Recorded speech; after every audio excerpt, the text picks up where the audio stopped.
How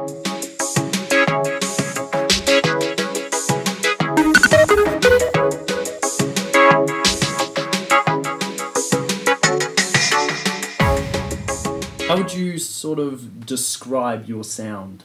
I've done a few tracks. Yeah. I've done a few dance tracks with... Okay. I actually did a dance track with a guy who goes by the... I don't know, his stage name, maybe, whatever. Yeah. Zan Muller. He's amazing. He actually does some stuff at Surveillance Party as well. Yeah. And that was like a dance, drum and bass track. So we released that last year. So that was really interesting for me because I've kind of come from a background of R&B, soul, pop. Right. And decided to do a few different things. I don't know, like for me as an artist, I used to be very concerned about, you know, defining myself. Yeah. But now it's kind of I've come to terms with the fact that people who are good at what they do everything. Yeah. And that's kind of They my tick respect. all the boxes. Well, that's it. If Yeah. you can do everything, then you can fit somewhere. Yeah. So that's kind of my perspective. My sound is, I write a lot of different stuff, and a lot of stuff I don't even write for myself. So it's kind of, you know, anywhere from more kind of acoustic pop stuff to, you know, dance tracks. Yeah, so cool. but I always kind of have that element of R&B, soul. Yeah. Like that's kind of my that vibe. Foundation. Yeah. Yeah. That's kind of the foundation of it. But yeah, it's it varies. I don't know where I'll end up in the end. Well, that's the beauty of it. It's all about the journey of getting there. The journey. Yeah, because like when you What a journey. When you get there, you're like, how did I get here? I can't believe that this happened. Yeah. Yeah, exactly. 100%. So, like, through your journey, what sort of inspiration have you pulled from artists? Like, name some. Yeah, I love such a very eclectic mix of music. I am obsessed at the moment with Sam Smith. So he was just in the country. He's amazing. Yeah. I've seen him a few times. I've met him once. He's incredible. Unreal vocal range. Oh, just an incredible singer and really like true to himself. Like that song, Stay With Me.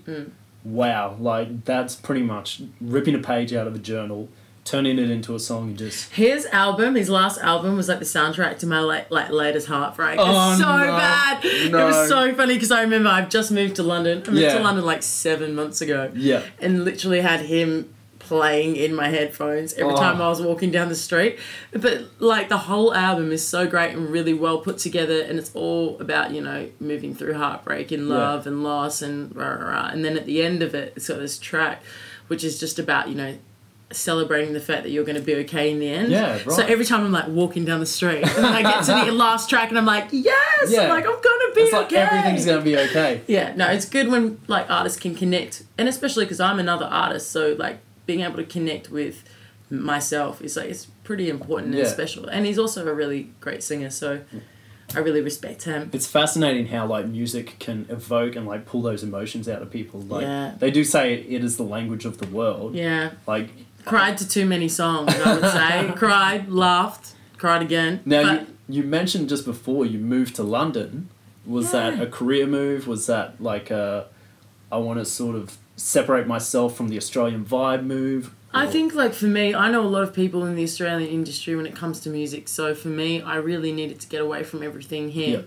Because I was comfortable, and I wasn't really doing anything. When you get comfortable, that's when you sort of need to mix it up, isn't it? Yeah, like, it was a bit stressful for me because I was, like, you know, I'd done The Voice, I'd come off that, I did a lot of gigs off the back of that, and I'd been, you know, writing and recording and working for Surveillance Party, and that was amazing, but didn't really have any direction. And then I went to England for like a really short stint and went to London for 2 days. And in those 2 days, I was like, you know what? In a year's time, I'm going to move here. Yeah. And then, like, true to word, a year time, like a year later, I was living in London.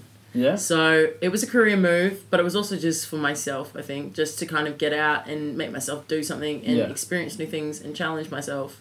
So that was the main reason I moved. And you find, like, when you move, you learn so much more about yourself. Like, you know, those internal emotions that are hidden down where you have to be a survivor or you have to, like, sort of fight day-to-day things. Yeah. You bring them out and you really, I don't know, you accomplish things, don't you? Well, that's it. Like, I was talking to one of my really good friends and I was telling him, I have learnt so much about myself in under 7 months. I have learnt like, you know, everyday things that you don't ever question, like, you know, going to the bank or going shopping, or, you know, when you have to do those things by yourself and you don't know anyone, or even like on a Friday night. And I remember my my second week I was in London on a Friday night. Yeah. I was really stressed because I had no one to hang out with. And so I was like texting everyone I knew, but also really stressed because I didn't really know them. Yeah. And it's just a really confronting situation to be in. But it's, you know, when you come on the end of like 7 months,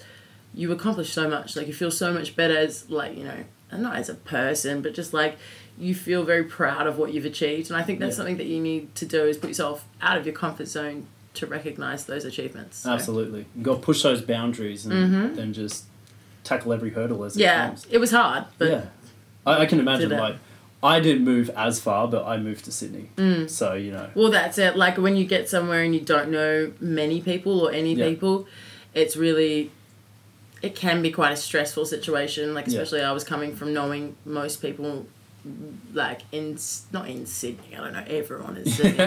But I know, like, a lot of people in kind of, you know, the music industry and stuff, and I just wanted to separate myself from that, and I just wanted to start again. Yeah. And that's been the best part about moving overseas. Yeah. And do you find that, like, social media, like Facebook, Instagram, Twitter, and even blogging, that sort of keeps you connected and, like, keeps that circle of friends all over the place? Yeah. So, like, you know, I found when I moved to Sydney and I was losing touch with a lot of my friends, that Facebook sort of made me feel like I was still a part of their lives. They're still a part of my lives. Yeah, except for when, like, people put up pictures being like, oh, it's 35 degrees and I'm loving life. And I'm sitting there, it's like 0 degrees. I'm like, I hate you, and I'm going to hide that from my timeline because I'm really annoyed about it. Yeah, no, aside from that, yeah, of course. Like, I'm really happy. Like, Skype has been my saving grace. So, like, the fact that I can call my friends and my family and still be in touch. I don't do it as much now because obviously I've found new friends and I've found people to surround myself with. Yeah. But, you know, there's nothing like home. Yeah. Being home is an amazing feeling, so. Yeah. Yeah. And you also do a bit of fashion blogging? Yeah, so I do some fashion stuff. So I do some fashion styling and some fashion blogging back in London, which is really cool because I really like clothes. Yeah. And so, London's such a great, like, town for style. Like, it's so quick. Yeah. You know, like, a new trend will pop out and it's like, bang. They're on it. Straight onto it. Meanwhile, Australians are kicking around in pluggers and studders. And they're like, thongs and boardies and, like, rocking it. Scarf you talk about? No, you totally know the Aussies when you go over there and it's like 0 degrees and they're wearing their boardies. I'm like, bro, it's 0 degrees, or mate, or whatever, whatever everyone says. But, like, I do some fashion stuff over there. It's cool. I actually went to London Fashion Week a couple of weeks in because I'm friends with some another stylist and some other, like, social people over there. Yeah. And I went there and I was like, I love fashion. And, like, the funny thing is you get to an event like that and you're an Aussie and they literally, like, look you up and down. They're like, are you from here? And I was like, yes, I'm from here. Yeah. I live here. I was Can't you hear it in my accent? Can you hear it? I'm like, I'm British. No, it's cool. I really, really, really enjoy it. It's something that, you know, I kind of fell into fashion styling. It's I think that music and fashion kind of go hand in hand. It's important. So I'm doing that. I was styling a chick of, like, a TV show, and I've done some fashion shoots with Vice magazine, like not with Vice, I don't work for Vice, but kind of just assisting some stylists and stuff. And that's all through friends and, like, connections. So I've been really lucky to do stuff like that. I enjoy it. Every girl loves clothes. Well, most girls love clothes. I'm being typecast now. That's terrible. Girls love clothes, but they don't like to clean up. Oh, no! That's horrible. Yeah, it's true, though. I hate cleaning, though, so I'm the worst example. Do you have a floor drobe? I have a floor drobe. I don't have a floor drobe. You have a floor drobe. Yeah, like, you know. At least you admit it. Yeah, well, I mean, if you need to find a shirt, it's like... Well, that's it. There it is. When I did live at home, like, 6 years ago, Mum's like, oh, I packed it up in the high way up shelf that you can't reach. And I'm just like, you need to go downstairs and get the step ladder to climb. Exactly. I'm like, I need it now. So I much prefer if I have, like, floor jackets. drobe, I tell you. It's going to pick pants. up. At least it's like a, you know, like... condensed floor drobe. I don't know. Into one corner. Exactly. If I've got everything kind of, like, thrown in one corner, I'm like, jacket's there, pants there. Yeah. I imagine that's pretty much all you'd need in London is jackets. Lots of jackets. It's cold. We don't even want to scarves. talk about the cold. Don't want to talk about. I'm so you must horrible be with enjoying cold. the Australian summer right now. I love Australia. Yeah. I've never been more of an advocate for Australia until I moved to the, like, every time I meet someone, I'm like, where are you from? Like, I'm Italian. I'm like, you'd love Australia. Do you want to know why? Here's my iPad. I'm going to show you 6,000 photos why. Yeah. I love it here. Like, I love it here. I love the heat. I love the people. It's a very different culture. Yeah. It's just not...